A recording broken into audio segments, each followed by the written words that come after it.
On today's episode, we're going to climb into Kentucky Blue, my Mustang, and we're going to take a little trip. We're going to head on over to Metropolis, Illinois, and see the home of Superman, the Man of Steel.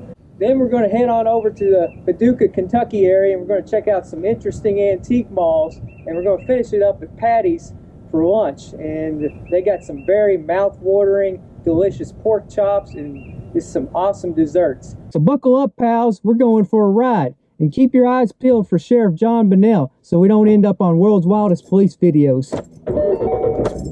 Don't worry, be random!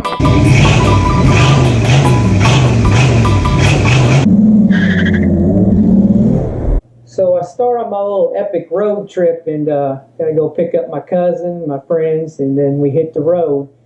And I told my cousin beforehand that it was only going to be about a 2-hour drive to get to, well, Paducah. We were originally going to go to Paducah and then added in Metropolis, Illinois, which is really close to Paducah, like a last-minute type deal. And so anyway, it's about 3 hours to get to Paducah and about 3.5 when you go to Metropolis, Illinois, from Louisville, Kentucky. That's what we started out at. And so anyway, you know, maybe it'd been shorter, but my cousin wanted to take some pit stops, and you know, I can only go so much faster than a speeding bullet, you know.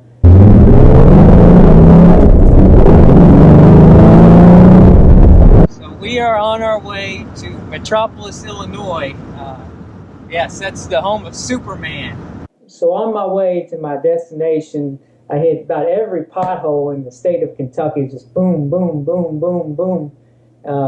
But other than that, it was a pretty smooth trip going there. There's a little bit of construction, but not too bad. And cross over the bridge and go into Metropolis, Illinois to see the home of Superman, the Man of Steel.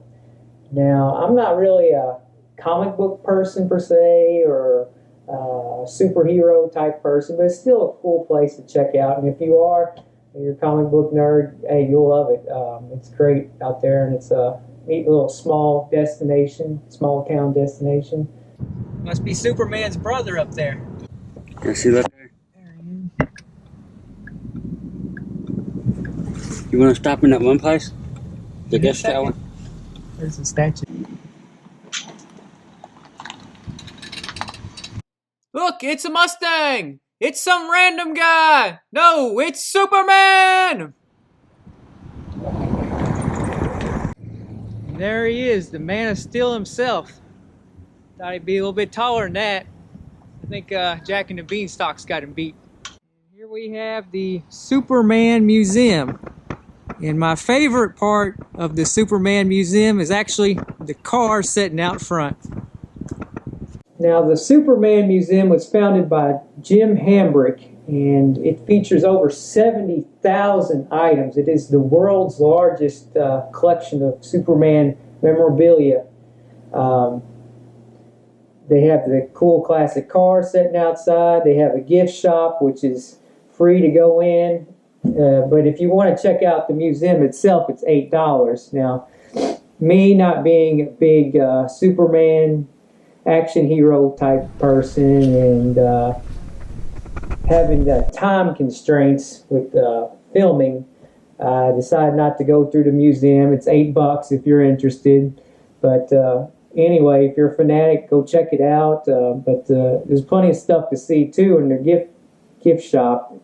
They got Superman hanging on the wall, Superman hanging on the ceiling, and they got all kind of other superheroes as well, and cool gifts. And the Superman Museum boasts one of the only original George Reeves Superman costumes.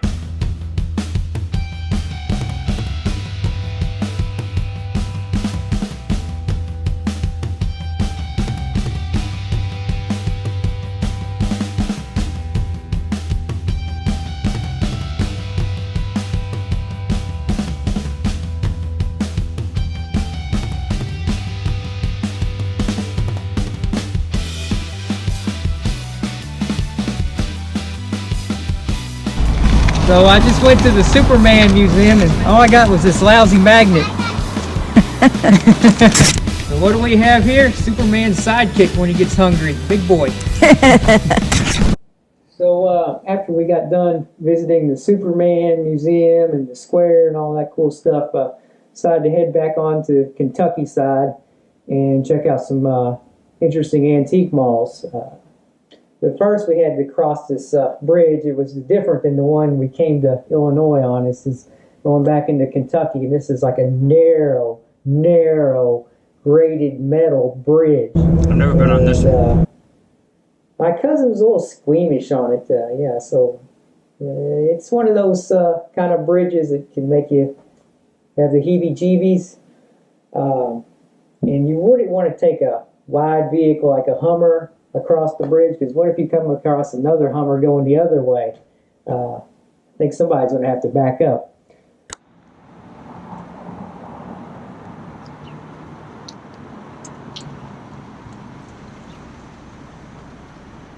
Back in Paducah, and I just arrived at the Paducah Antique Mall, so let's go check it out. So our next stop was the Paducah Kentucky Antique Mall, which has 7,500 square feet of space and features about 40 vendors.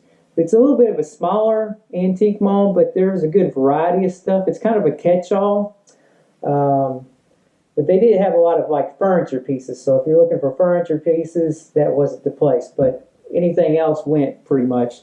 They had a lot of old toys, car stuff, old signs, collectible cans, glassware, records. They had old records, and they had bears. They had lots of bears, plenty of bears. I don't know, somebody selling bears, I guess, obsessed with them.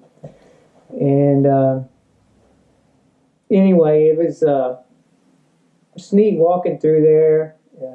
They have 2 stories. The second floor is kind of small, but there's some different things up there as well. One booth was selling clothing, and if you're into paperweights, they had this glass Lamborghini Countach paperweight that looked good on your office desk.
Next check-in was the Twin Lakes Antique Mall in Gilbertsville, Kentucky. And they were like the Paducah Kentucky Antique Mall on steroids. They have 26,000 square feet. That's massive. And about 170 dealers. They had a lot of catch-all stuff too, but you could find some furniture type pieces as well. And they have a lot of the old toys.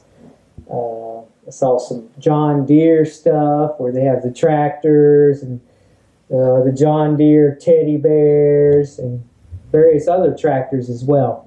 There was a big Smokey the Bear sign. Also another popular thing in Western Kentucky is bears, apparently. They had the Keebler Elf telephone, which is really iconic. And the Three Stooges, who can forget about them, getting ready to hit each other with golf clubs. Oil cans, OMG. They had oil cans, shelves of them, stack. So if you're a serious oil can collector, they had plenty of them for you to choose from. They had this really cool looking bundt cake under glass that looked real, but it was actually a candle. There was a local piece, the little toy helicopter from the Wave 3 News, a vintage Matchbox carrying case, so if you want to be period correct with your Matchbox collection, they had it there. And if you need to take a squirt, they had the sign for you. If you're feeling lucky and you want to hit the jackpot, they had various slot machines. Just stick your hands out, get that money. And if you can't afford the big cars, they have little bitty pedal cars that are a lot of fun to ride around in, and also a little pedal tractor that you could buy as well. They have fishing lures galore, so just hook and sinker. Vintage signs, the California raisins, the M&M guys. So if you're a serious antique collector, I highly recommend you check out the Twin Lakes Antique Mall out in Gilbertsville, Kentucky.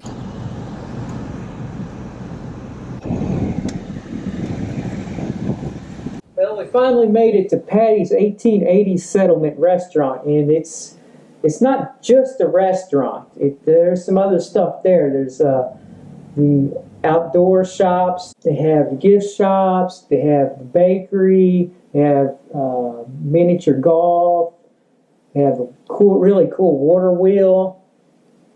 And there's even a Christmas shop, an old-time photo, so you can take some Pioneer Day photos of yourself and your friends. But when you go to Patti'S, they serve you like big portions, a lot of food. So you're going to need a lot of space for all that food.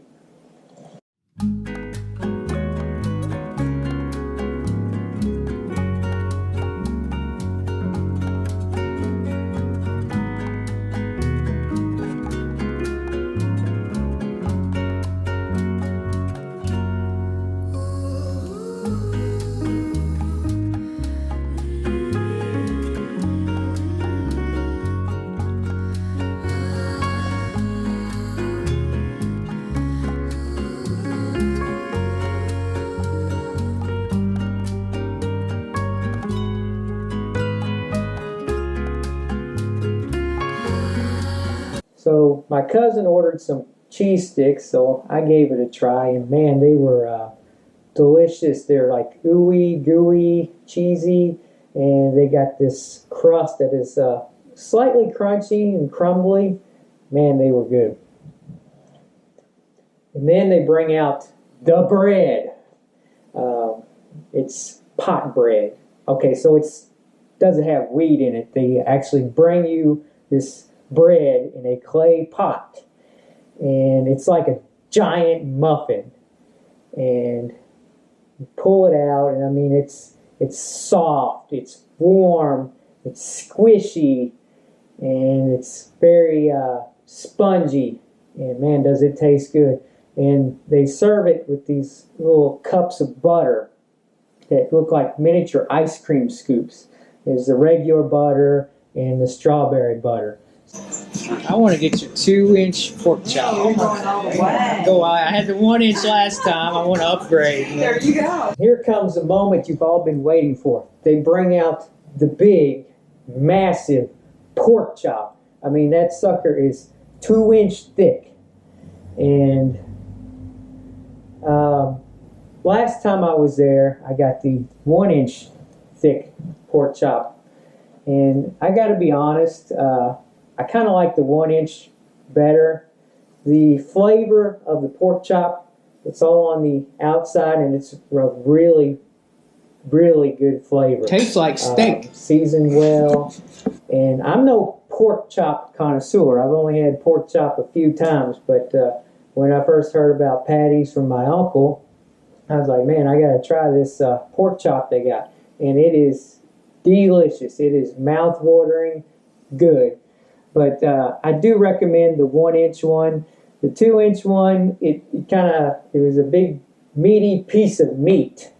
And it's kind of, you got to work at it, chew at it, and you get a lot of gristle stuck in your teeth. I grossed my cousin out about that. Just like I grossed her out the other day when I ordered a calzone at a restaurant and I got anchovies in it. And she was like, ugh. But then again, you can gross me out with some coleslaw. Ugh, man. I know that stuff tastes nasty, and I've never even had coleslaw. Now for the side items, I got the cinnamon apples, and I gotta say those were great. But when it came to the green beans, not so much so. I typically like the really long green beans.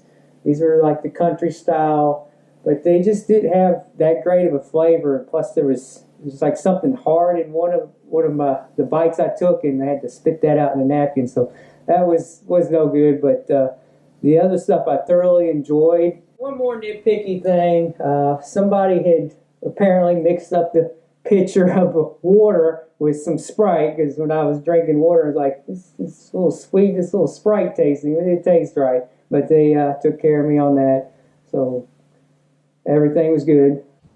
So now let's do dessert. Let me read you off this menu of all the delicious desserts they have for you to check out. Ice cream, sundaes, coconut cake, Kentucky chocolate pecan pie, old-fashioned buttercrumb apple pie, John Y. Brown butterscotch pecan pie, turtle pie, meringue pies, sawdust pie, Mississippi mud pie, mint sinker pie, chess pie, peanut butter chess sinker pie, and the one that I got, Bill's boat sinker pie.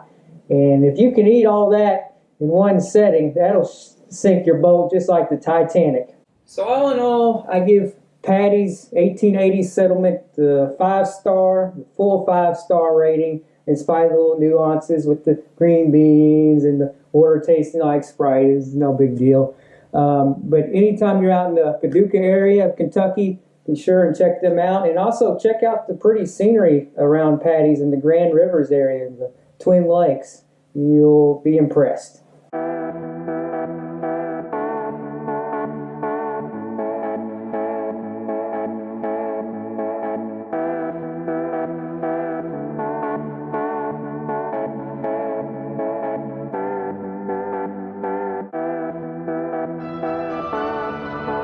I think we're on the coast, but we're in Kentucky.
So if you never want to miss another random car video, remember, ring that bell.